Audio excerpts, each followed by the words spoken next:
Serial ఆ ఆ అంతమే ఆరంభం. రచయిత్రి వేమూరి శ్రీలత గారు. చదువుతున్నది చాందిని రాజేష్. Episode 17 enquiry. జరిగిన కథ. చైత్ర డైరీ చదివిన ప్రవళిక సీతారామయ్య గారి ఇంటికి వెళ్లి సైవిని ముద్దు చేసి చైత్రతో యోగి ఎలా ఉండేవాడు అని కొన్ని వివరాలు తెలుసుకుంది. అక్కడి నుంచి యోగి వర్క్ చేసిన పవన్ ఇంజనీరింగ్ వర్క్ షాప్లో ఎంక్వైరీ చేయాలి అనుకుంది. ఇక తరువాత కథ విందాం. ప్రవళిక, మేఘ సీతారామయ్య గారి ఇంటి నుంచి బయటికి వస్తూ, అయితే మనం ఎక్కడ తిందాం అంటూ సగంలోనే ఆపేసింది మేఘ. ఎక్కడ తినడం కాదు, పద ఇంటికెళ్ళి వండుకుని తిందాం అంది ప్రవళిక. మేఘ రెండు చేతులు నోటిమీద వేసుకుని, వంట నేనేనా హా అంది. నువ్వా? ఈ కేసు అయ్యే వరకన్నా నేను బతకలని లేదా? నేనే వండుతాను, నువ్వు హెల్ప్ చేయి పదా అంది ప్రవళిక. మీకు మీకు వంటొచ్చా మేడం అని ఆశ్చర్యంగా అడిగింది మేఘ. ప్రవళిక నవ్వుతూ, రోజూ నేనెలా తింటున్నాననుకున్నావు, పద అని కారెక్కింది. ఇంటికి చేరిన పావుగంటలో గుమగుమలాడే వంకాయ కూర, అన్నం వండేసి ఆవకాయతో వడ్డించేసింది ప్రవళిక. మేఘ వంకాయ ముక్క కొరుకుతూ, కూర చాలా బాగుంది మేడం, నిజంగానే చాలా తక్కువ టైంలో చాలా బాగా వండారు అని అంది. ప్రవళిక, మేఘ ఇద్దరూ పవన్ ఇంజనీరింగ్ వర్క్షాప్లోకి అడుగు పెడుతూ చుట్టూ చూశారు. ఎటు చూసినా ఇనుప ముక్కలు, రకరకాల ఐరన్ కటింగ్ మిషన్స్, అంతా ఇనుపమయంగా కనిపించింది. ఒకే రకం dress code, full security shoes, helmets వేసుకుని చాలామంది మిషనరీస్ దగ్గర వర్క్ చేస్తున్నారు. అక్కడ రకరకాలైన స్పేర్ పార్ట్స్ తయారు చేస్తున్నారు. ఇంతవరకు ఇలాంటి వర్క్షాప్ ఎప్పుడూ చూడలేదు వాళ్ళు. అక్కడ ఉన్న మిషనరీని విచిత్రంగా చూసింది మేఘ. ఇద్దరూ అక్కడ ఉన్న చిన్న ఆఫీస్ రూంలోకి నడిచారు. వీళ్లు చెప్పిన విషయం విని మేనేజర్ వర్కర్స్ అందరినీ ఒకచోట గ్యాదర్ చేశాడు. మేనేజర్, మేడం, యోగి ఇక్కడ మానేసి 3 సంవత్సరాలవుతుంది. అయినా అతను మాకు బాగా తెలుసు. ఇక్కడ 4 సంవత్సరాలు వర్క్ చేశాడు. తనేంటో తన పనేంటో తప్ప వేరే ఏదీ పట్టించుకోడు. కానీ తనని ఎవరైనా ఏమన్నా అంటే ఊరుకోడు. ముక్కుసూటి మనిషే, కానీ తగాదా మనిషి కాదు మేడం. తను అంతగా ప్రేమించి పెళ్లి చేసుకున్న భార్యను హత్య చేశాడంటే చాలా ఆశ్చర్యంగా ఉంది అంటూ వర్కర్స్ని ఉద్దేశించి, మీలో ఎవరికైనా యోగి గురించి ఏమైనా విషయాలు తెలిస్తే చెప్పండి. ఆ విషయం తన విడుదలకు ఉపయోగపడుతుందంటే మనకు ఆనందమే కదా అన్నాడు. అక్కడ ఎవరూ కూడా మాట్లాడకపోవడంతో బయటకు వచ్చేశారు. మేఘ నిరాశగా, ఏంటి మేడం, కొత్త విషయాలేం తెలియడం లేదు. అసలు మనం ఫర్దర్గా ప్రొసీడ్ అవ్వడానికి ఏమైనా స్కోప్ ఉంటుందా అని అంది. ప్రవళిక, డోంట్ వరీ మేఘ, నేను అనుకున్నదే ఇది. యోగి ఇంటి దగ్గర కానీ ఆఫీస్లో కానీ ఏ విషయమైనా తెలుస్తుంది అనుకోలేదు. కాకపోతే చైత్ర డైరీలో ఏమైనా ఉంటుందేమో అనుకున్నాను. కానీ డైరీ వలన శిరీష్ గురించి తెలిసింది. చూద్దాం, శిరీష్ దగ్గర కానీ కంచికచర్లలో కానీ ఏమైనా విషయాలు తెలుస్తాయేమో. ఏమైనా తెలిసిన విషయాన్ని బట్టే కోర్టులో యోగి కేసు తేలుతుంది. రేపు ఉదయం టీసీఎస్లో ఎంక్వైరీ చేసి శిరీష్ దగ్గరకు కూడా వెళ్దాం. చివరకు కంచుకచర్ల వెళ్దాం అంది.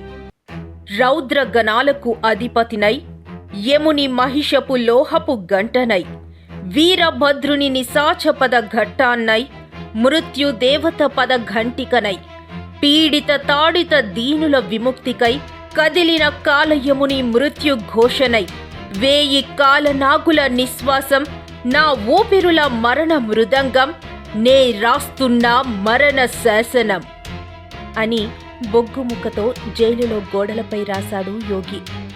తను రాసుకున్న దానిని మళ్లీ మొత్తం ఒకసారి చదువుకుని తృప్తిగా నిట్టూర్చి జైలు కిచెన్కి బయలుదేరాడు. జ్యుడిషియల్ రిమాండ్లో ఉన్న యోగికి జైలులో ఇంతవరకు ఏ పని కేటాయించలేదు.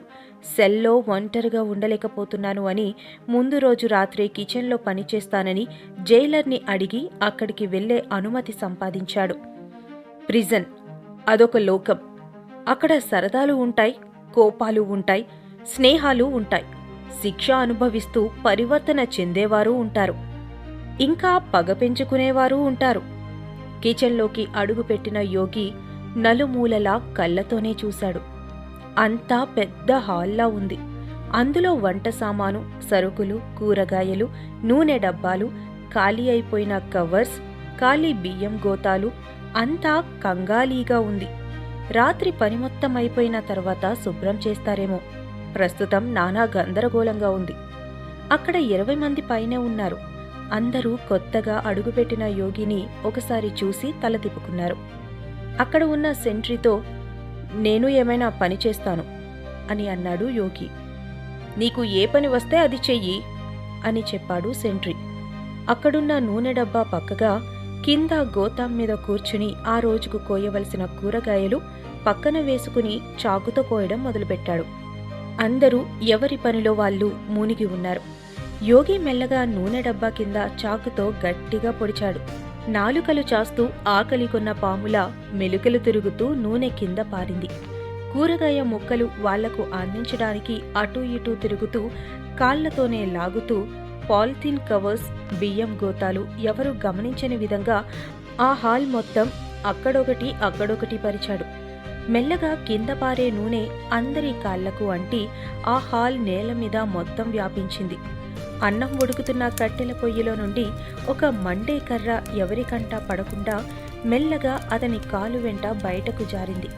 ఆ మంట మెల్లగా కింద పాలిథీన్ కవర్ను కాలుస్తూ నూనెను మండిస్తూ క్షణాల్లో అగ్ని ఆ హాల్ అంతా అంటుకుంది. ఒక్కసారిగా వ్యాపించిన ఆ మంట చూసి అందరూ హాహాకారాలు పెడుతూ కొందరు బయటకు పరిగెత్తారు. మరికొందరు కిచెన్కి అనుసంధానంగా ఉన్న వాష్ ఏరియాకి పరిగెత్తారు. అతని కళ్ళల్లో సన్నటి నవ్వు. ఆ నవ్వులో భావం అతన్ని పుట్టించిన బ్రహ్మదేవునికైనా అర్థమవుతుందో లేదో అన్నట్లుగా ఉంది.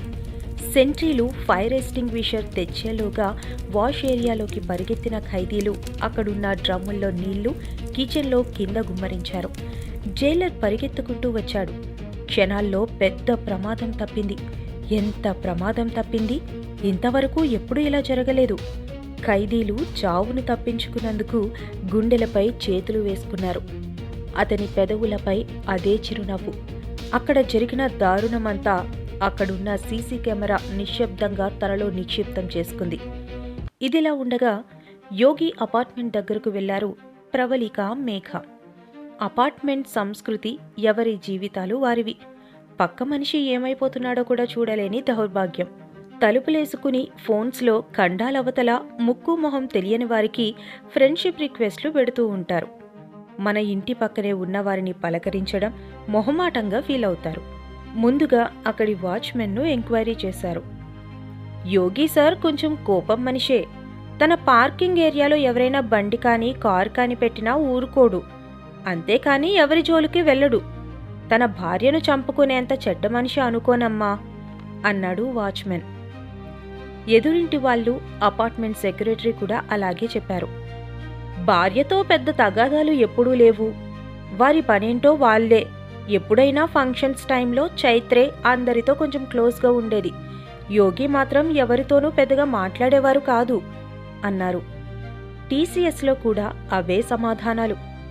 యోగి సెక్షన్లో పనిచేసే కొలీగ్ మాత్రం 1 నెల నుంచి యోగి ఎందుకో డల్గా ఉన్నాడు అనిపించింది అన్నాడు. సీతారామయ్య గారు కూడా చైత్ర నెల క్రితం వచ్చినప్పుడు డల్గా ఉంది అన్నారు. ఇప్పుడు వీళ్ళు కూడా యోగి గురించి అదే చెప్పారు. నెల క్రితం ఏం జరిగింది అని ఆలోచనలో పడింది ప్రవళిక. గీతాంజలి ఇంజనీరింగ్ కాలేజ్ చుట్టూ పెద్ద ప్రహారీ ముందు గేటు పైన ఆర్చీ మీద పేరు చూస్తూ కార్ గేటు లోపలికి పోనిచ్చింది ప్రవళిక. అక్కడ కనిపించిన అటెండర్ని, మీ కరెస్పాండెంట్ గారు ఉన్నారా అని అడిగింది మేఘ. అటెండర్, ఉన్నారు మేడం అంటూ ఆఫీస్ రూమ్ వైపు చేయి చూపించాడు. ఇద్దరూ గ్లాస్ డోర్ తీసుకుని లోపలకు అడుగుపెట్టారు. ఎయిర్ కండిషనర్ నుంచి వచ్చే చల్లటి గాలి గదిలో మూలగా ఉన్న కార్నర్ గ్లాస్పై టేక్వుడ్తో చేసిన వినాయకుడు, సరస్వతీదేవి విగ్రహాలు, కిటికీలకు ప్లెజెంట్గా కనపడే నీలిరంగు కర్టెన్స్, ఆ గదిలోకి అడుగు పెట్టగానే మనసంతా ప్రశాంతంగా చేస్తున్న చక్కటి మైల్డ్ స్మెల్, మంచి రూమ్ ఫ్రెషనర్దేమో. డోర్ చప్పుడుకు తలెత్తి చూసిన అతని వైపు చూసింది ప్రవళిక. ఈ కేసులో తను కలవవలసిన ముఖ్యమైన వ్యక్తి అనుకుంటూ సూటిగా చూసింది.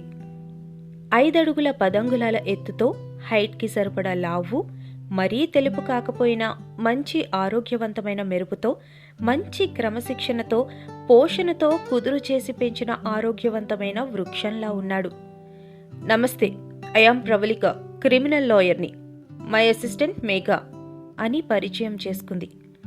Nice to meet you madam, I am Shirish, please sit down అంటూనే చెప్పండి మేడం అన్నాడు. చైత్ర యోగి గురించిన ఇన్ఫర్మేషన్ కోసం వచ్చాం అని చెప్పింది ప్రవళిక. యోగి పేరు వినగానే శిరీష్ మొహంలో ఉన్న ప్రసన్నత మొత్తం ఎగిరిపోయింది. జైల్లో అగ్ని ప్రమాదానికి కారణమైన వ్యక్తి ఎవరు? శిరీష్ వల్లనైనా యోగి విషయంలో నిజానిజాలు తెలుస్తాయా? ఈ ప్రశ్నలన్నింటికీ సమాధానాలు తెలుసుకోవాలనుకుంటే వింటూనే ఉండండి. ఆ అంతమే ఆరంభం మీ తపస్వి మనోహరం ఆడియో స్టోరీస్లో.